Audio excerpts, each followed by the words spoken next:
ಇವತ್ತು ಅಂತಂದರೆ ಬುಧವಾರ, ಇವತ್ತಿನಿಂದ ಎಲ್ಲ ಸರ್ಕಾರಿ ಶಾಲೆಗಳು ಪ್ರಾರಂಭ ಆಗಿದ್ದಾವೆ. ಸೊ ಇದೇ ನಿಟ್ಟಿನಲ್ಲಿ ಶಿಕ್ಷಣ ಇಲಾಖೆ ಕಡೆಯಿಂದ ಒಂದು ಅಧಿಕೃತವಾಗಿ ಮಾರ್ಗಸೂಚಿಯನ್ನು ಪ್ರಕಟಣೆ ಮಾಡಲಾಗಿದೆ. ಹಾಗಿದ್ರೆ ಬನ್ನಿ ಇದರ ಬಗ್ಗೆ ಸಂಪೂರ್ಣವಾಗಿ ಇನ್ಫಾರ್ಮೇಷನನ್ನು ಈ ವಿಡಿಯೋದಲ್ಲಿ ನಾವು ತಿಳ್ಕೊತಾ ಹೋಗೋಣ. ವಿಡಿಯೋವನ್ನು ಸ್ಟಾರ್ಟ್ ಮಾಡ್ತೀನಿ.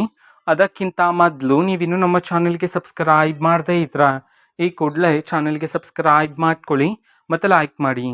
ಸೊ ಈಗ ನಾವು ಇನ್ಫಾರ್ಮೇಷನನ್ನು ತಿಳ್ಕೊತಾ ಹೋಗೋಣ. ಹೌದು, ಇವತ್ತಿನಿಂದ ಅಂತಂದರೆ ಬುಧವಾರದಿಂದನೇ ಸರ್ಕಾರಿ ಶಾಲೆಗಳೆಲ್ಲ ಇದೀಗ ಓಪನ್ ಆಗಿದೆ. ಹೊಸ ಶೈಕ್ಷಣಿಕ ಸಾಲಿಗೆ ಕಾಲಿಟ್ಟಿದೆ ಇವತ್ತಿನಿಂದ. ಸೊ ಆದರೆ ಪ್ರೈವೇಟ್ ಸ್ಕೂಲ್ಗಳೆಲ್ಲ ಈಗಾಗಲೇ ಸೋಮವಾರದಿಂದನೇ ಸ್ಟಾರ್ಟ್ ಆಗೋಗಿದೆ. ಸರ್ಕಾರಿ ಶಾಲೆಗಳೆಲ್ಲ ಇವತ್ತಿನಿಂದ ಸ್ಟಾರ್ಟ್ ಆಗ್ತಿದ್ದಾವೆ.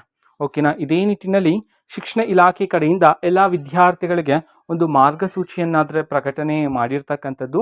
ಶಾಲಾ ಕಟ್ಟಡಗಳ ಸುರಕ್ಷತೆಗೆ ಆದ್ಯತೆಯನ್ನು ಕೊಡಲು ಒತ್ತನ್ನು ನೀಡಲಾಗಿದೆ ಅಂತ ಹೇಳಿದೀಗ ಮಾಹಿತಿಯನ್ನು ತಿಳಿಸಲಾಗಿದೆ. ಓಕೆನಾ. ಸೊ ಈ ಒಂದು ಮಾರ್ಗಸೂಚಿಯನ್ನಾದರೆ ಇದೀಗ ಅಧಿಕೃತವಾಗಿ ಪ್ರಕಟಣೆಯನ್ನು ಮಾಡಿರ್ತಕ್ಕಂಥದ್ದು ಶಿಕ್ಷಣ ಇಲಾಖೆ ಕಡೆಯಿಂದ ಎಲ್ಲ ಸರ್ಕಾರಿ ಶಾಲೆಗಳಿಗೆ ಸಂಬಂಧಪಟ್ಟಂತೆ.